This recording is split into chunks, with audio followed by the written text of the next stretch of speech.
Salam damai sejahtera di dalam Tuhan kita Yesus Kristus. Shalom. Puji dan syukur kita persembahkan kepada Tuhan untuk perlindungan Tuhan yang ajaib di dalam kehidupan kita sepanjang hari kemarin sampai kita tiba di malam hari, dan sepanjang malam dalam tidur kita, Tuhan sudah jaga hingga di pagi hari ini. Kita tidak melihat malaikat-malaikat sekeliling kita, tetapi iman kita percaya bahwa malaikat-malaikat berjaga-jaga di sekeliling di mana kita berada. Itulah sebabnya kita sudah ada di pagi hari ini dengan penuh sukacita. Kita bertemu kembali di dalam ibadah renungan pagi kita di pagi hari ini.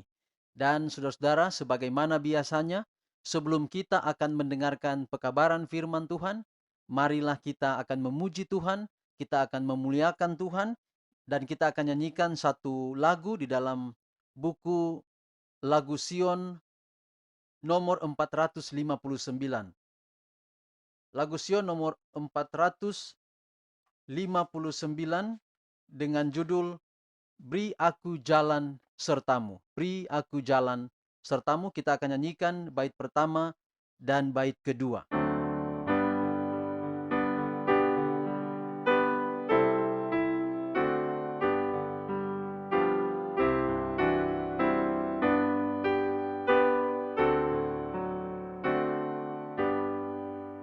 Beri aku jalan sertamu seperti Henokh waktu dulu, dan tetapkanlah hatiku dalam perjalanan itu, meskipun gelaplah jalanku. Beri aku jalan sertamu. Ku takut jalan sendiri, karena topan menghampiri, banyak jerat hadang kaki, ribuan musuh membenci, gelombang pun sangat mendru. Beri aku jalan sertamu. Mari kita berdoa.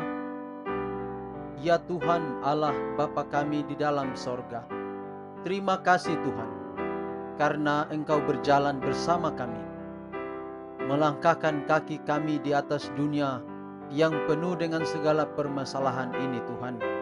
Dosalah yang menjadi penyebab atas semua peristiwa yang telah terjadi. Tapi terima kasih Tuhan, biarlah kiranya kami tetap berjalan bersama dengan Engkau. Engkau adalah Allah tidak pernah meninggalkan kami. Terima kasih untuk kesempatan belajar firman-Mu di pagi ini, melalui ibadah renungan pagi ini. Biarlah kami dikuatkan. Terima kasih untuk firman-Mu Bapa. Dalam nama Yesus kami berdoa. Amin. Renungan pagi kita di hari ini dengan judul Jangan Membuat Pertemuan Doa Menjemukan. Lukas 20 ayat 46 sampai 47. Waspadalah terhadap ahli-ahli Taurat yang mengelabui mata orang dengan doa yang panjang-panjang. Pertemuan doa seharusnya merupakan pertemuan yang paling menarik. Tetapi sangat disesalkan pertemuan ini sering diadakan dengan tidak semestinya. Banyak orang menghadiri khotbah, tetapi melalaikan pertemuan doa. Dalam hal ini pun diperlukan pemikiran yang serius. Akal budi harus dicari dari Allah, dan rencana harus diadakan untuk mengadakan pertemuan itu supaya menarik. Orang lapar akan roti hidup. Kalau mereka mendapatnya di pertemuan doa, mereka akan pergi ke sana untuk mendapatkannya. Pembicaraan dan doa yang panjang dan menjemukan tidak pada tempatnya di mana-mana, dan terutama di pertemuan sosial. Mereka yang penuh semangat dan selamanya sedia berbicara diperkenankan mengesampingkan kesaksian anggota yang takut dan malu. Mereka yang paling dangkal pengetahuannya biasanya berkata paling banyak. Doa mereka panjang dan dibuat-buat. Mereka menjemukan malaikat-malaikat dan orang-orang yang mendengarkan mereka. Biarlah permohonan yang panjang dan meletihkan itu diadakan di bilik berdoa. Kalau seorang mau berdoa demikian. Biarlah roh Allah masuk ke dalam hatimu, dan dengan demikian segala formalitas yang kering akan dijauhkan. Kristus memberi kesan kepada murid-muridnya bahwa doa mereka harus singkat, mengungkapkan hanya yang mereka perlukan dan tidak lebih. Dia menunjukkan durasi doa mereka, mengungkapkan kerinduan mereka untuk berkat-berkat jasmani dan rohani, serta rasa syukur mereka untuk hal itu. Doa teladan ini sungguh luas artinya. Doa itu meliputi keperluan semua orang. 1 atau 2 menit sudah cukup panjang untuk sesuatu doa yang biasa. Mungkin ada kesempatan di mana doa disusun dalam cara yang istimewa oleh Roh Allah, di mana permohonan diadakan dalam roh. Jiwa yang penuh kerinduan menderita batin dan merintih datang untuk mencari Allah. Roh manusia bergumul seperti halnya dengan Yakub dan tidak berhenti tanpa manifestasi kuasa Allah. Inilah yang dikehendaki Allah. Tetapi banyak orang mempersembahkan doa dalam cara yang kering seperti berkhotbah. Orang seperti ini berdoa kepada manusia, bukan kepada Allah. Kalau mereka berdoa kepada Allah dan sesungguhnya mengerti apa yang mereka lakukan, mereka akan terkejut melihat kelancangan mereka, karena mereka berkhotbah kepada Tuhan dalam cara berdoa. Seakan-akan pencipta semesta alam memerlukan informasi tentang persoalan umum yang ada sangkut pautnya dengan perkara-perkara yang sedang terjadi di dunia. Segala doa seperti itu adalah bagaikan gong yang berkumandang dan canang yang gemerincing. Doa seperti itu tidak ada artinya di surga. Malaikat-malaikat Allah jemu dengan itu, serta manusia yang terpaksa mendengarnya. Jadi saudara-saudara, topik kita di pagi hari ini adalah jangan membuat pertemuan doa menjemukan. Artinya saudara, jangan doa itu terlalu panjang dan doa itu seperti kita menjelaskan bahwa Tuhan tidak tahu apa-apa dan kita yang lebih tahu. Ada juga orang yang berdoa seperti pengumuman di dalam berdoa. Contoh, dia doakan misalnya, tolong Tuhan, anak saya yang telah lulus SMA dan dia berencana akan kuliah di luar negeri, besok dia akan tes, dan anak saya ini luar biasa, dia hebat sekali, dia pintar sekali Tuhan. Itu bukan doa saudara. Saudara-saudara seperti mau beritahukan sesuatu kepada Tuhan. Tuhan sudah tahu, saudara punya anak. Doa yang rendah hati itu adalah, Tuhan terima kasih, anak saya telah berhasil dan selanjutnya dia masih membutuhkan Tuhan. Dia masih perlu bergantung kepada Tuhan. Tuhan tolong agar anak saya berhasil karena keberhasilan itu datang dari Tuhan. Jadi tolong agar supaya dia boleh tetap berhasil karena dia bergantung kepada Tuhan. Nah itu yang demikian doa kita seharusnya.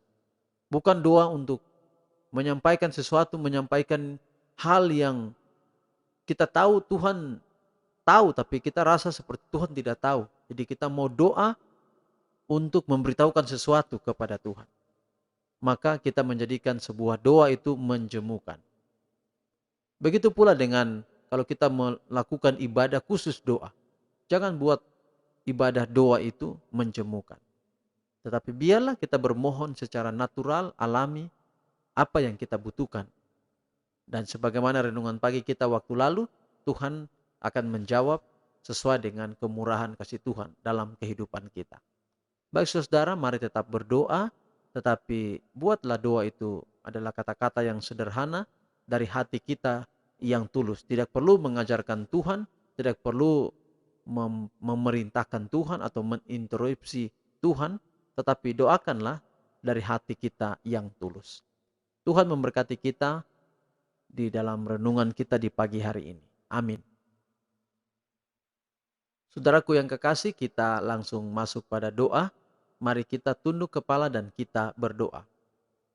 Ya Tuhan Allah Bapa kami dalam kerajaan sorga, puji dan syukur kami persembahkan kepadamu untuk waktu yang indah kami boleh datang beribadah kepadamu dalam ibadah online renungan pagi di pagi hari ini. Kami bersyukur untuk pekabaran firman Tuhan. Bila pekabaran firman Tuhan ini boleh menjadi berkat dalam kehidupan kami. Kami boleh menjadi anak-anak Tuhan yang setia. Dan kami boleh menggunakan waktu-waktu untuk terus berdoa. Dan kami belajar untuk menyerahkan semua yang ada pada kami di dalam satu keyakinan bahwa Tuhan akan menjawab doa-doa kami. Bantu kami juga agar selalu memiliki waktu yang terbaik, memiliki hubungan dengan Tuhan melalui doa. Sepanjang hari ini Tuhan kami tidak tahu apa yang terjadi, tapi kami pasrahkan seluruh kehidupan kami ini ke dalam tangan Tuhan. Baik kami sebagai orang tua maupun sebagai anak-anak kami, atau juga mungkin sebagai keluarga, kakak beradik, saudara dimanapun mereka berada di sekitar kami. Allah memberkati. Proteksi umatmu dari wabah corona ini Tuhan, hikmat dan akal budi jadi bagian kami semua. Walau kami ada dalam banyak keterbatasan, tetapi Allah selalu melindungi kami. Tuhan, inilah doa kami, ampuni kekurangan dosa kami, terpujilah nama Tuhan dalam nama anakmu Yesus Kristus, kami persembahkan doa ini. Amin. Ibadah renungan pagi kita telah selesai. Sampai jumpa pada ibadah besok. Tuhan memberkati kita sepanjang hari ini. Shalom.